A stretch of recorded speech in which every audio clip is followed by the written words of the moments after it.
సూర్యాపేటలో revenue irrigation అధికారుల survey buffer zone FTL పరిధిలో ఉన్న వందలాది ఇళ్లను గుర్తించిన అధికారులకు శాపనార్థాలు పెడుతున్న మహిళలు. ఎవరైనా తమ ఇళ్ల జోలికి వస్తే గొడ్డలు తీసుకుని నరుకుతామంటున్న కాలనీవాసులు.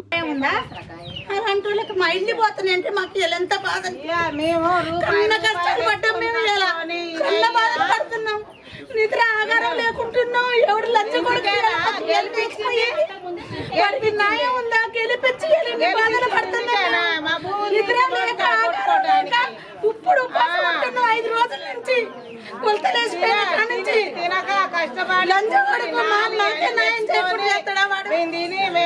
పిల్లల్ని సాకుని కుటుంబాల మీద పేదోళ్ళ మీద పోతాడా వాడు?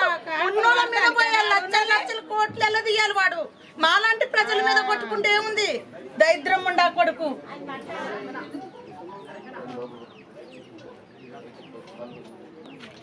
మహిళందరూ బెల్లం కొట్లు నిలబడరు.